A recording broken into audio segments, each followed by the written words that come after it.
Hey, everybody, welcome to another Practical Pet Business. Is the customer always right? Lorin, let me ask you that. Yeah, this has come up in some retailer groups, and there is a widely differing opinion.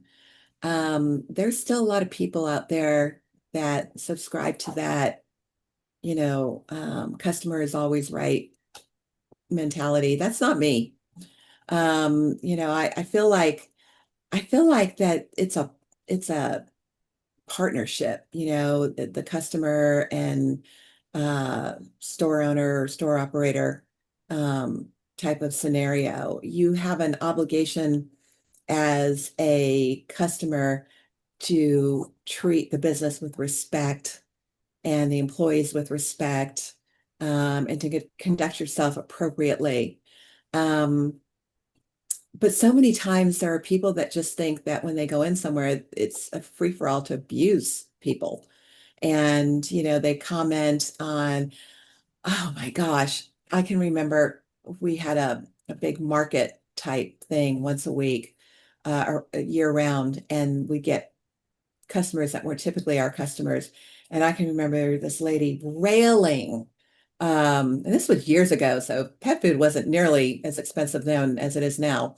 But she was railing over a 30-pound bag of dog food and the price that was associated with it, and how she could get a 50-pound bag of dog food at a huge non-pet specific box store for half the price, and just went on and on and on and on and on about it. And it's like, gosh, that is such a classless thing to do. I really feel like the appropriate thing to do if you don't agree with how someone runs their business is not to shop there. Yeah. Right? I mean, you just don't shop there. Don't spend your money there. Don't, but to come in, and it's just like people would say, well, when I had a store, and they want to tell me how they ran their store. Okay, well, that was your store. It wasn't even the same genre of store, by the way. And I'm sorry, how long did you have that? Okay, well, you don't anymore, and times have changed. And there's just so many examples. But I think that as a as a store owner, operator, I think that it's fully within your right not to tolerate bad behavior. And I have fired clients, not a lot, thankfully, but when you reach a point where you've bent over backwards as many times as you possibly could to try to appease someone and you just can't make them happy, it doesn't have to be a scene. I mean, you just quietly need to say, you know what? I don't think you're going to be happy shopping here. I don't think we can do anything to make you happy. So I really think that you should find another place that perhaps could serve your needs better, and move on, because the toxicity isn't worth it. It's not worth it for Yeah. the staff. It's not worth it for the environment. It's not worth it for you. And, it's a bad actor who comes in, if that's not a regular customer, they're going to swoop in, they're going to behave badly, they're going to leave. That's going to be the end of that. And it's going to be a downer, and, completely change the environment atmosphere for a short time. But it's not like a regular customer, somebody that you've been trying to work with, and you just can't make it right for them in their head. It's never going to be good enough. It's never going to be what they want. And it's best just to part ways. Yeah. And I think, like so many things, there was a reason to maybe, preach that mentality in the business space. You want to show that you're listening to your customers. You want to set the tone that we're going to do our best and that the customer's perspective is really important. But it's swung to such extremes as Right. often does, that there's got to be a line in the sand. Customers deserve to be heard, but that doesn't mean they're always right. Especially these days. I love that you shared, even though it was a while back. I mean, I see that often now. Um, and I'll actually walk in between a customer who's, just going overboard with somebody at a pet store.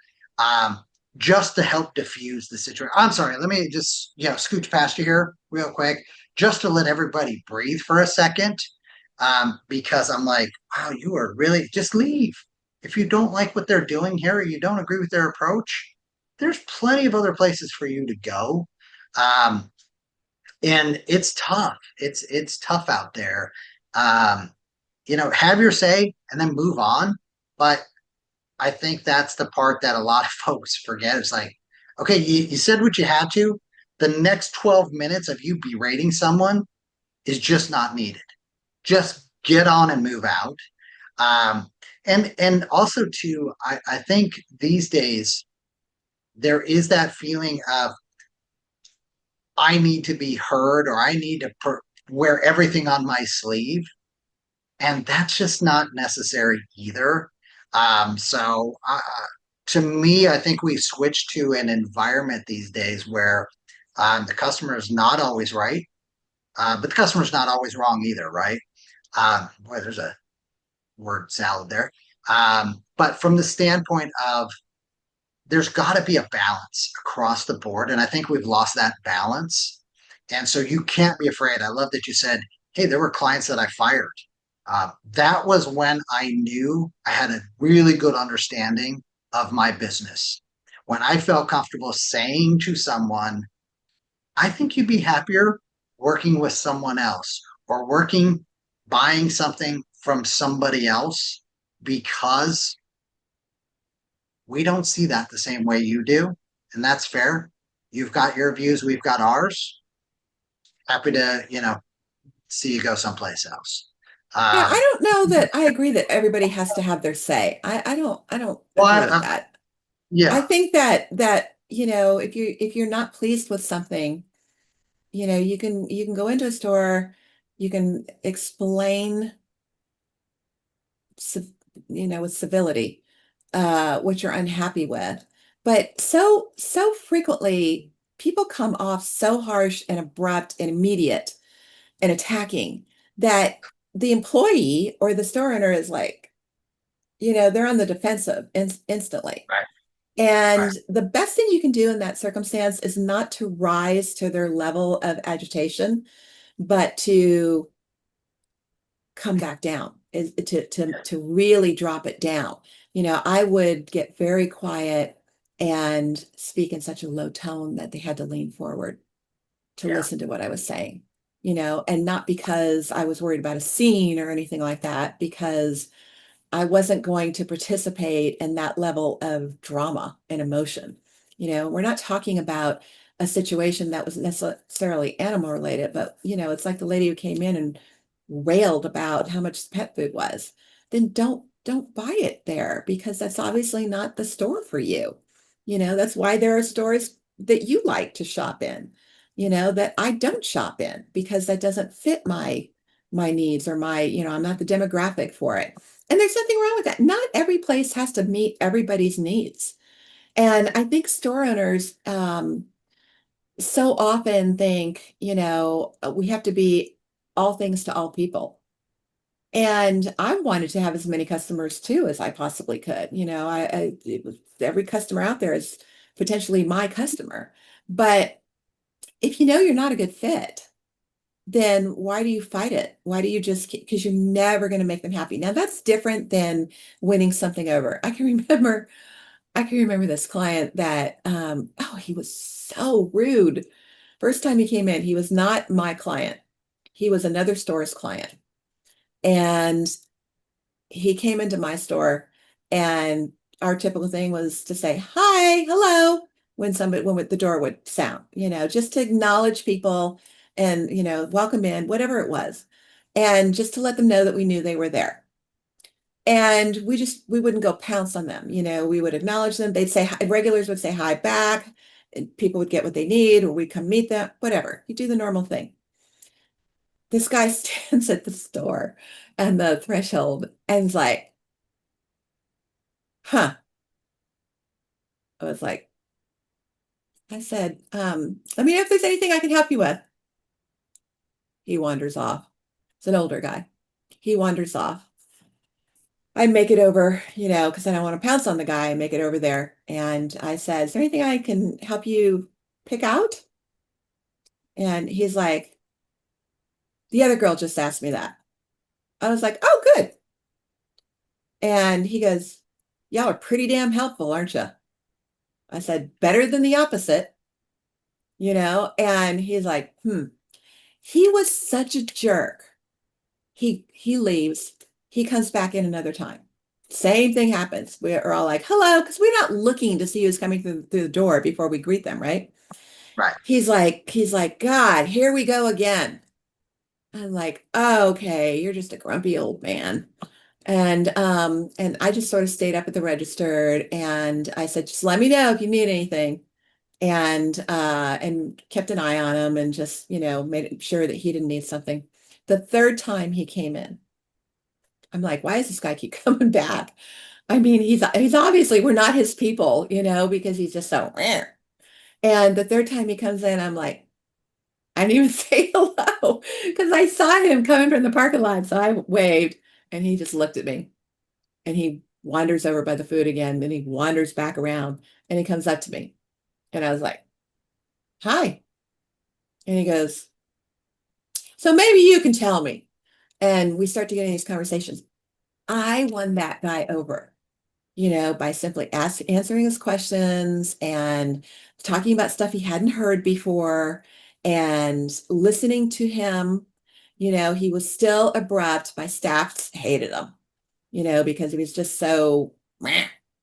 And I took it as a personal challenge from that point on. He was such a great customer going forward that he stopped going elsewhere and came into my store. Now he was still kind of grumpy and rude with my employees, and turns out he was a business owner and he was in a trade field, and it was the type of field that he was in that he wasn't used to being civil, I guess. I guess his field wasn't one of civility, but that's different. I would not fire somebody like that. Just because he had a different personality. The people that you want to fire are the people that it's like, oh my God, it's just not this hard. We're a nice little dog and cat store. We're just trying to keep people's animals happy and healthy. It just isn't this difficult. And when you're already bending over backwards, giving oodles of time and oodles of information and being as available and accessible as possible,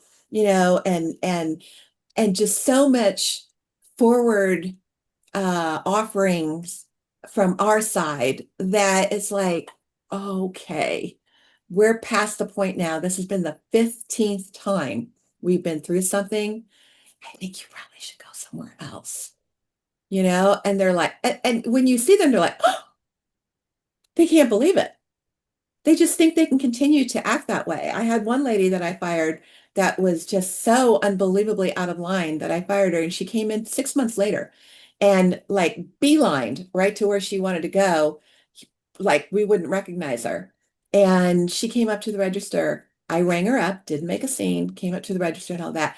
And then when I went to give her her bag, I said, I just want to remind you that we're not the store for you. So Yeah. moving forward, make sure that you keep going where you have been, Right. No, because yeah, I think you really do have to gauge it, each situation. But in the first example with the gentleman, I think that is a great example of you as the business owner identified and managed the situation. And you knew where your line was at any point, you would have been happy sending them out the door. And I think that's the other part of this that has to be recognized as a business owner. How do your employees, because they're in a tough spot sometimes, right? yep, They don't have the same authority or power, or at least they don't believe they do, unless you've given that to them. right. And you've told them and you've reminded them, hey, this is what we'll tolerate, this is what we won't.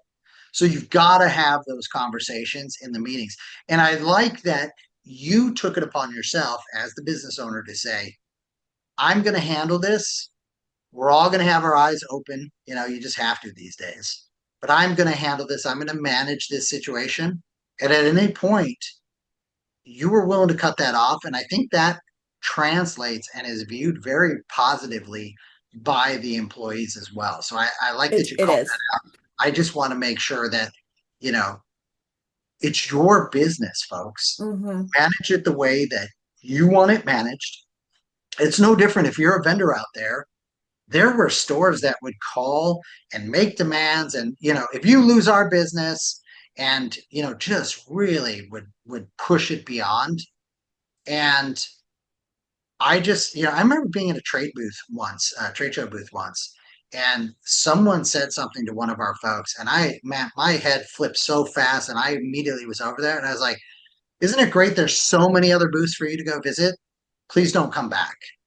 And our person in the booth was like, "I'm so sorry." I'm like, "Whoa, first off, you have nothing to, I want to apologize to you because that is not acceptable. What that person just said, don't ever take that from anybody. Whether you're in our booth or somebody else's booth, send them on their way. And if you need me or somebody else, please know we're here. That's just unacceptable." And I'm pretty protective just because, that's who I am. And anybody working with me is an extension in my mind of family. You don't talk to family that way. You haven't earned that. No matter how much you ever spend, you'll never say something that crosses my line and not have me react. It's just not acceptable. Oh my Uh, gosh. I love that when people go, do you know how much I've spent? Do you know how much money I spend in oh my here? God. And That's it's why I like, said it actually, I do. And it doesn't matter. You doesn't matter. know, I That love when my you did employees will not tell, pay the I'm an what yeah, tax. I'm an a-hole. Yeah. Yeah, yeah. Yeah. It's yeah. Ah, My employees, and the funny yeah, part is people, even though we're a world of cameras, it's always so shocking for people to realize there's cameras or to realize that the employee is going to tell the owner how somebody behaved, and I ask a lot of questions because there's two sides to everything. sure. But I have had conversations with customers who, they don't talk to you that way because you're the owner. They come in, they couldn't be nicer, Right. and they Call just it. treat your employees like crap.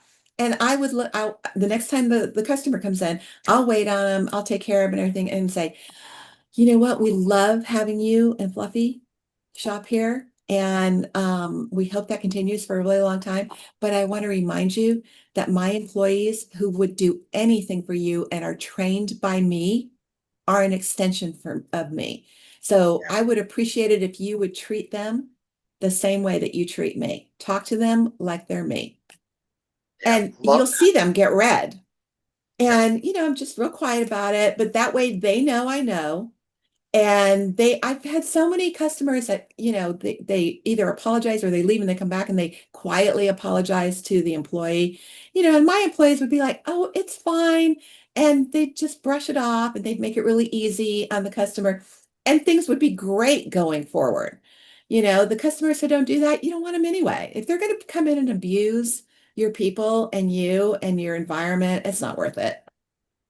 Yeah, and look, everybody has a bad day. Everybody has stuff coming at them. Sure. 100%.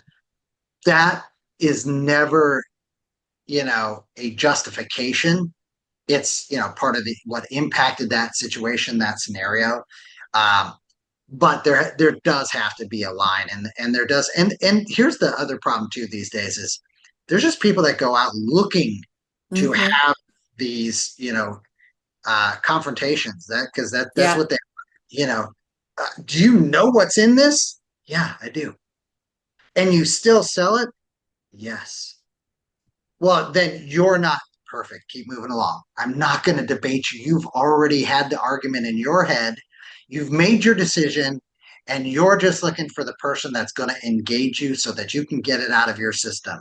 Kind of like Right. a dog that's got the zoomies and needs to be let out of, so they can go do that. I'm not letting you out. Keep moving. Okay. I'm not engaging your mental zoomies here because you feel today is your day to, you know, go on like you're know-it-all. Don't need that. It's just not acceptable.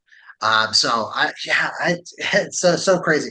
One of the things I want to talk about too, it's funny because um, I have had people, so long before, but really especially after the pandemic, during and after the pandemic, I got into a habit everywhere that I shop.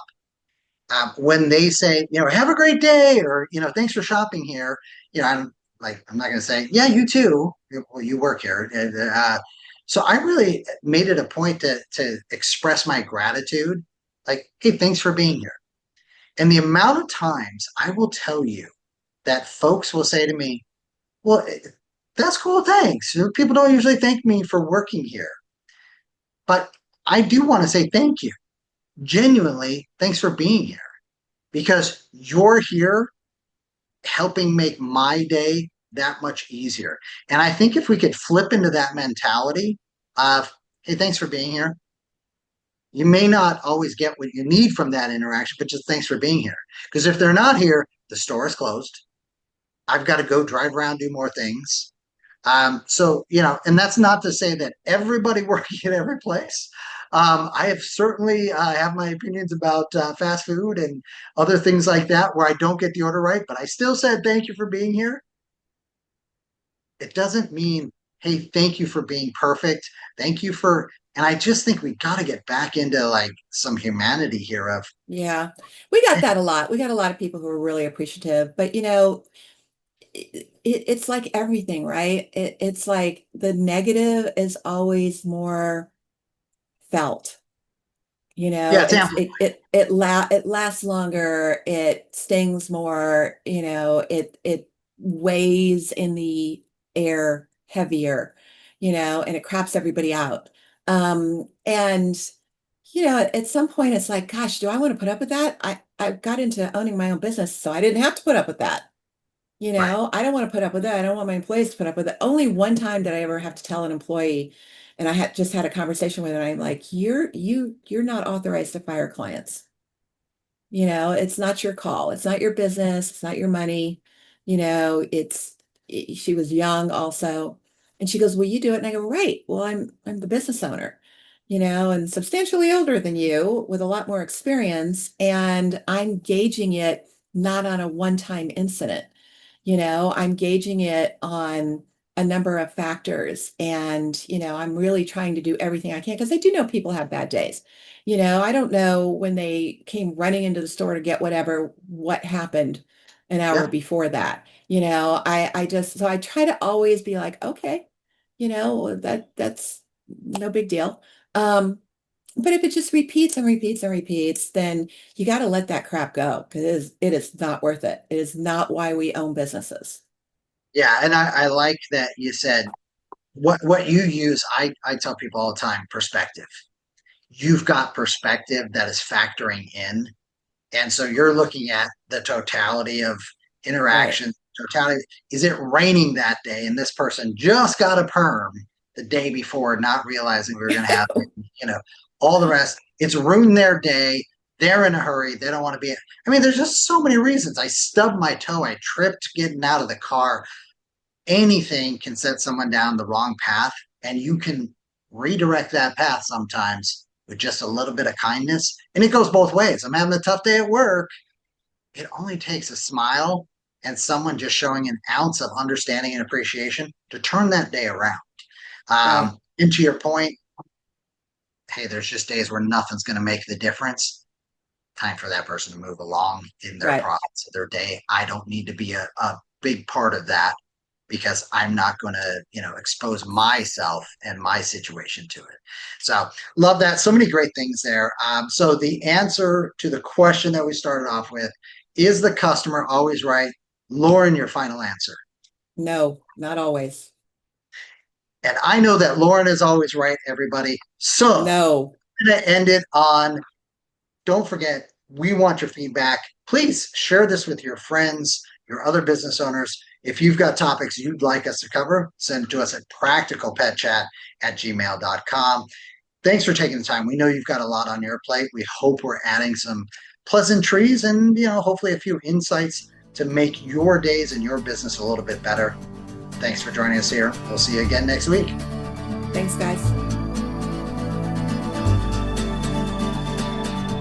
The content of this podcast is for informational purposes only. It is not intended as, nor should it be construed as, professional medical advice, diagnosis, or treatment for your pets. Always seek the advice of a qualified veterinarian with any questions you may have regarding your pet's health or medical condition. Never disregard professional veterinary advice or delay in seeking it because of something you have heard on this podcast. The hosts and the guests of this podcast are not liable for any actions taken based on the information shared during these episodes. Any reliance on the information provided is solely at your own risk. Copyright 2025 Practical Pet Chat, all rights reserved. Unauthorized duplication, distribution, or reproduction of any content from this podcast, including but not limited to audio, scripts, and show notes, is prohibited without prior written consent. The opinions and views expressed by the host and guests are their own and do not necessarily reflect the views of Practical Pet Chat.